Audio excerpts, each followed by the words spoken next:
What's going on, everybody? Thanks for tuning in. Today we are checking out my new Runt 50 from Friedman. I've been looking at getting a Friedman for several years. Some of the models that I'd like to get are definitely a little bit out of my price range, at least right now. Plus I'm impatient and I don't like to save up for a long period of time. So Sean Ward over at Ward Guitar Cabs decided to trade. He just didn't like the amp, and so, it worked out in my favor. We made a trade, and so this one actually came with the Hot Mod V2, the Evo V2 or whatever it's called. So we'll do another video a little bit later on with that. So right now I've got all new tubes in it. There were some bad tubes that came with it, and the power tubes were terrible. So, I gave it a little tune-up. I got everything biased nice and correctly, 35 give or take on the power tubes, 35, 36. And we're going to go from there. Start with a clean channel, do a little bit of plain, and then there is a three-way bright switch on the clean. There is no gain knob, so it's basically volume, treble, and bass, and then a three-way bright switch. On channel 2, there is a built-in boost. It is currently off. When you flip the switch to the left, it is on. I'm also going to use my J-Rocket Audio, the Archer. It's a phenomenal clone. So I've got that kind of where I usually run it. The volume's at about 2 o'clock. The gain is at about 10, 11 o'clock. The tone is to taste. I think it's about 1 o'clock, 12, 1 o'clock. So we'll do a couple of different things to see how this amp sounds. It doesn't have a whole lot of gain on tap. It's not like some of the other Friedman models like the Pink Taco, or the JJ, or the BEOD, or the BE50 Deluxe, or any of that stuff. So this is kind of more towards like your, what do they call it, dad rock, or alternative grunge punk. You can get a lot of good tones out of it from there. You can kind of get into the 80s hair metal territory if you hit the front end just right with a decent pedal. I can kind of get there with this clone in there, and it sounds really good, and I enjoy the way it sounds. But so let's go ahead and mess around with it. We're going to use my 2019 PRS CE with the 8515 pickups into the clone into the front of the amp. That is going into the Mojo Tone ISO cab, Jensen Nighthawk 75, and the Raptor 100. That's kind of my setup on everything. So let's go.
So it's got a great clean channel.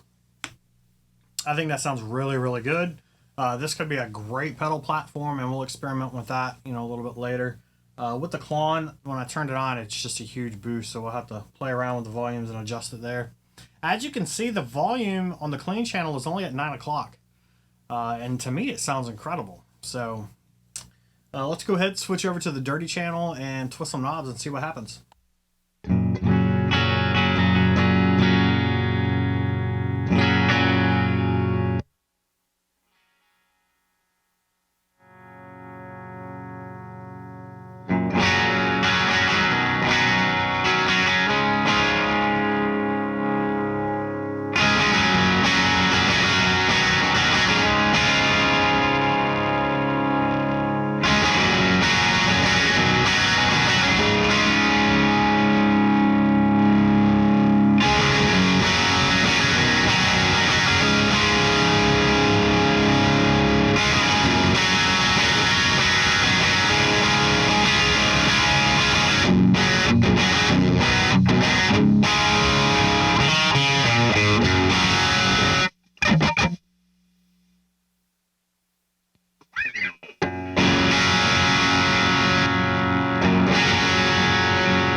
that is the Friedman Runt 50, and that was mostly with the Klon pedal on, or the Archer, I should say.